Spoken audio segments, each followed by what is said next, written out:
이 아침에도 우리와 함께 하시는 임마누엘 하나님의 은혜가 우리 모두에게 넘치기를 소원합니다. 함께 묵상하실 말씀은 이사야서 8장 1절에서 8절 말씀입니다. 우리 함께 말씀을 읽겠습니다. 여호와께서 내게 이르시되 너는 큰 서판을 가지고 그 위에 통용 문자로 마헬살랄 하스바스라 쓰라. 내가 진실한 증인 제사장 우리야와 여베레기야의 아들 스가랴를 불러 증언하게 하리라 하시더니 내가 내 아내를 가까이 하매 그가 임신하여 아들을 낳은지라. 여호와께서 내게 이르시되 그의 이름을 마헬살랄 하스바스라 하라. 이는 이 아이가 내 아빠 내 엄마라 부를 줄 알기 전에 다메섹의 제물과 사마리아의 노략물이 아스로 왕 앞에 옮겨질 것임이라 하시니라. 여호와께서 다시 내게 말씀하여 이르시되 이 백성이 천천히 흐르는 실로아물을 버리고 르신과 르말리아의 아들을 기뻐하느니라. 그러므로 주 내가 흉용하고 창일한 큰 하수 곧 아스로 왕과 그의 모든 위력으로 그들을 뒤덮을 것이라.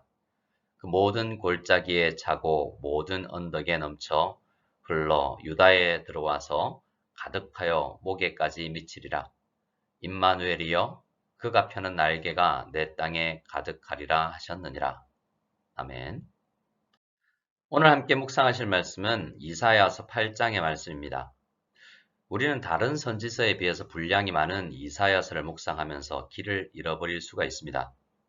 지금 우리가 묵상하는 부분이 전체 이사야서에서 차지하는 위치를 파악한다면 묵상에 도움이 되겠죠. 이사야서 7장에서 9장까지의 내용은 아하스 왕과 관련된 내용입니다. 이사야서 1장에서 이사야 선지자가 우시야, 요담, 아하스, 히스기야 시대에 활동을 한 선지자라는 것을 이미 우리는 묵상을 해서 알고 있습니다. 그런데 선지서 내용을 들어가 보면 구체적 역사 배경을 분명히 알 수 있는 말씀이 별로 없습니다. 그런 면에서 7장에서 9장까지의 내용은 다른 부분과 비교해서 특수한 역할을 한다고 볼 수 있습니다. 이사야서 36장에서 39장까지의 내용은 역사적인 내용이 또 나옵니다. 히스기야 왕과 관련된 이야기가 기록되어 있습니다. 이사야서 1장에서 39장까지는 전체 이사야서의 전반부입니다. 이 전반부에서 6장까지 이 서론을 지나가고 나면 초반부에서 첫 부분과 마지막 부분을 아하스 왕과 히스기야 왕의 이야기가 감싸고 있는 모습을 우리는 발견합니다. 그러면 우리는 이사야 선지자가 왜 아하스 왕의 이야기와 히스기야 왕의 이야기로 이 전반부를 감싸고 있는지 이런 구조로 기록하고 있는지 생각해 볼 필요가 있습니다. 많은 학자들은 이사야 선지자가 이렇게 아하스 왕과 히스기야 왕의 전쟁에 임한 자세를 비교하는 이유는 뒤이어서 왕의 직분을 감당할 나이 어린 므낫세 때문이다라고 이야기합니다. 노 선지자 이사야는 이제 은퇴를 하면서 나이 어린 므낫세 왕에게 이 이사야서를 기록하면서 깨달을 것을 깨달으라고 이야기하고 있는 것입니다. 이러한 관점에서 이사야서를 읽으면 나이 어린 므낫세 왕이 믿음이 없었던 할아버지 아하스 왕처럼 살지 말고 믿음이 있었던 아버지 히스기야처럼 살기를 바라면서 기록한 책이다라고 우리는 이 이사야서를 생각해 볼 수 있습니다. 예를 들어서 7장 3절의 말씀을 보면 믿음이 없었던 아하스 왕은 전쟁의 위기 가운데서도 선지자를 찾지 않습니다. 그러나 37장에서 만나는 히스기야 왕은 전쟁의 위기 가운데 본인은 성전으로 기도하러 가고 사람들을 이사야 선지자에게 보내어서 중보기도를 요청합니다. 이렇게 같은 문제 앞에서 아하스 왕과 히스기야 왕은 대처가 달랐던 것입니다. 오늘 본문은 악한 왕 아하스에게 주는 메시지인데요. 그래서 우리는 오늘 말씀을 통해서 나는 위기의 상황에서 이렇게 신앙생활하지 말아야 되겠다라는 결단을 해낼 수 있을 것입니다. 아하스 왕이 이사야 선지자의 조언에 따라 하나님께 친히 징조를 구하지 않고 정치적인 방법으로 문제를 해결하고자 할 때 하나님은 이사야 선지자를 통해서 다양한 방법으로 주의를 주십니다. 1절을 보면 여호와 하나님은 선지자 이사야에게 큰 서판에 많은 사람들이 알아볼 수 있도록 통용 문자로 마헬살랄 하스바스라고 쓰라고 하십니다. 오늘날의 사람들이 오늘날로 따진다면 사람들이 눈에 잘 띄는 곳에 현수막을 걸거나 전광판에 광고하라고 말씀하시는 것입니다.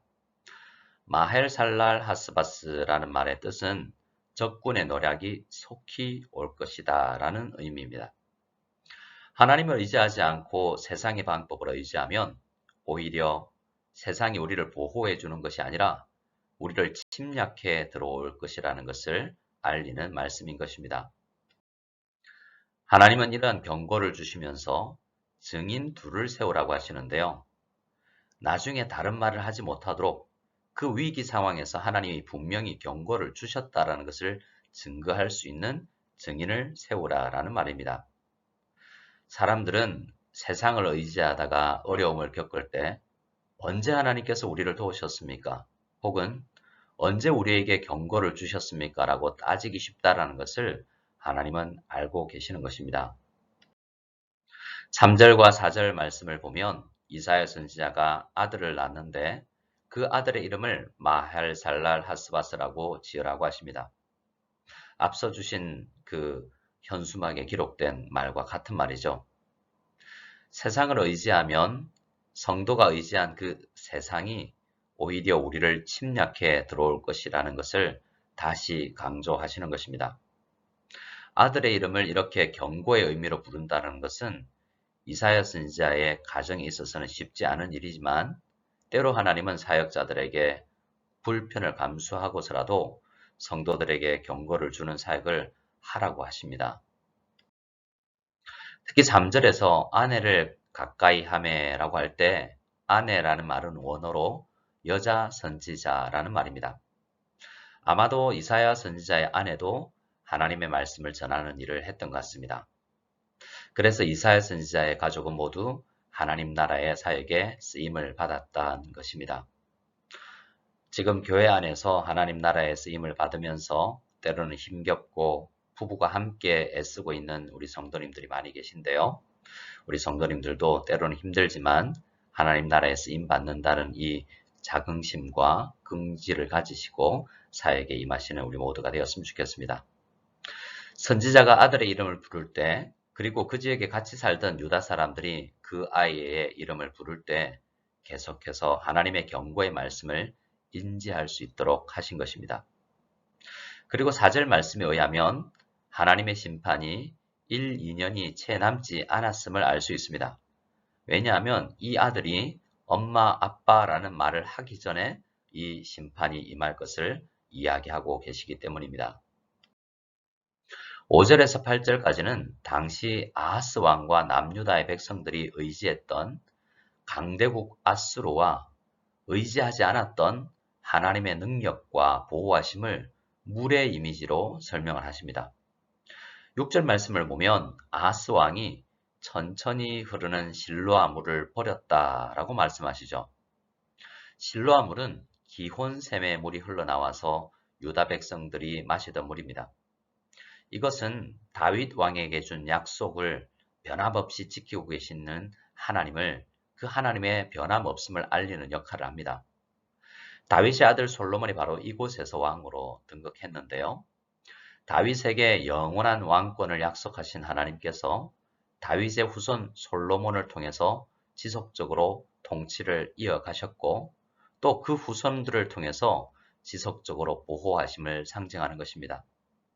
그래서 이것은 지금도 우리를 보호하시는 다윗의 후손 예수 그리스도께서 우리를 보호하신다라는 의미이기도 합니다. 하지만 아하스 왕과 유다 백성들은 하나님이 아니라 다윗의 자손이 아니라 아수르 왕에게 많은 돈을 주고 정치적으로 그 문제를 해결하고자 했습니다. 다시 한번 하나님께서는 세상을 의지하지 말라고 우리에게 강조하시는 것입니다. 7절과 8절을 보면 세상을 의지한 결과가 어떠할 것인지를 알 수 있는데요. 하나님은 아수르 왕과 아수르 왕의 모든 위력을 흉흉하고 창일한 큰 하수에 비유하십니다. 최근 중국과 일본에 큰 홍수가 나서 많은 피해를 입고 있지요. 물이 범람한다는 것은 오늘날도 큰 환란이지만 당시와 같은 고대 사회에서 얼마나 큰 위험이었는지 모릅니다. 아하스 왕이 의지한 아수르는 지금 당장은 그들을 도와서 아람 군대와 북이스라엘 군대를 그 군대로부터 보호해 주겠지만 그 아수르 군대는 더 큰 욕심을 내어서 남유다까지 침공해 들어올 것을 알리시는 말씀입니다. 세상은 우리를 도와주는 듯 하지만 이내 곧 변하여서 우리를 힘들게 하는 적으로 돌변할 수 있다는 것을 우리에게 깨닫게 하시는 말씀인 것입니다. 우리 같이 8절 말씀을 읽겠습니다. 흘러 유다에 들어와서 가득하여 목에까지 미치리라. 임마누엘이여 그가 펴는 날개가 내 땅에 가득하리라 하셨느니라. 아멘. 7절에서 아수르는 지금 남유다를 위협하는 아람과 북이스라엘을 완전히 멸해 버릴 것입니다. 그것을 흉용하고 창이란 물이 뒤덮을 것이다 라는 표현을 통해서 우리는 알 수가 있습니다. 그러나 8절에서 아수르가 남유다를 침공할 것을 이야기하시면서는 물이 목에까지 미칠 것이다 라고 하시죠. 물이 머리 위로 뒤덮이는 것과 목에까지 차는 것은 분명히 다릅니다. 아수르가 남유다를 침공하겠지만 남유다 모든 백성들을 멸하지는 못하게 하실 것이다 라는 것을 이 설명으로 이야기하고 계신 것입니다. 이것은 이사야서에서 계속 강조하는 남은 자가 있을 것이다 라는 말의 또 다른 설명인 것입니다. 남유다는 세상을 의지하고 여호와 하나님을 의지하지 않았는데 어떻게 완전히 멸망해 버리지 않을까요? 그 이유는 임마누엘 하나님의 은혜 때문입니다. 7장에서도 임마누엘은 하나님의 백성을 보호하시고 구해내시는 하나님의 은혜를 나타내는 말이었습니다. 하나님은 하나님의 백성들에게 교훈을 주시기 위해서 때로는 아프게 매질을 하실 때도 있지만 결코 멸망하게 버려두시지는 않으신다라는 표징입니다. 임마누엘의 은혜, 그 하나님의 은혜가 우리가 거하는 땅에 가득하게 덮일 것이다 라고 오늘 말씀은 약속하고 있습니다. 성도 여러분, 어렵고 힘든 일이 생길 때 우리는 세상을 의지하기가 쉬운 연약한 존재들임을 인정하였으면 좋겠습니다. 오늘 말씀처럼 임마누엘의 은혜가 우리에게 임할 것이라고 생각하여서 세상을 계속 의지해야 되겠습니까? 아니겠죠. 우리는 천천히 흐르는 실로암 물처럼 날마다 샘솟는 하나님의 은혜의 강가로 날마다 나아가야 되겠습니다. 그래서 은혜를 경험하고 어려운 문제를 해결할 때 참 하나님의 은혜와 능력을 경험하게 될 것입니다. 나의 힘으로 넘어가기 힘든 난관에 봉착한 경우가 자주 있죠. 혹여 오늘도 그 문제와 씨름하고 있는 성도님들도 계실지도 모르겠습니다. 때로 너무나 큰 문제를 만날 때 우리는 기도할 힘과 말씀을 붙잡을 여유조차 생기지 않을 때가 있습니다. 그러한 우리를 위해서 하나님은 오늘 이 이사야 8장의 말씀을 주셨다는 것을 꼭 기억하시기 바랍니다. 임마누엘, 늘 우리와 함께 하시는 주님을 의지하고 이 아침에도 기도하며 주님 앞에 나아가는 우리 모든 성도님들 다 되시기를 소원합니다. 우리 다 같이 주기도문으로 예배를 폐하겠습니다. 하늘에 계신 우리 아버지여, 이름이 거룩히 여김을 받으시오며 나라가 임하시오며 뜻이 하늘에서 이루어진 것 같이 땅에서도 이루어지이다. 오늘 우리에게 일용할 양식을 주시옵고 우리가 우리에게 죄 지은 자를 사하여 준 것 같이 우리 죄를 사하여 주시옵고 우리를 시험에 들게 하지 마시옵고 다만 악에서 구하시옵소서. 나라와 권세와 영광이 아버지께 영원히 싸움나이다. 아멘.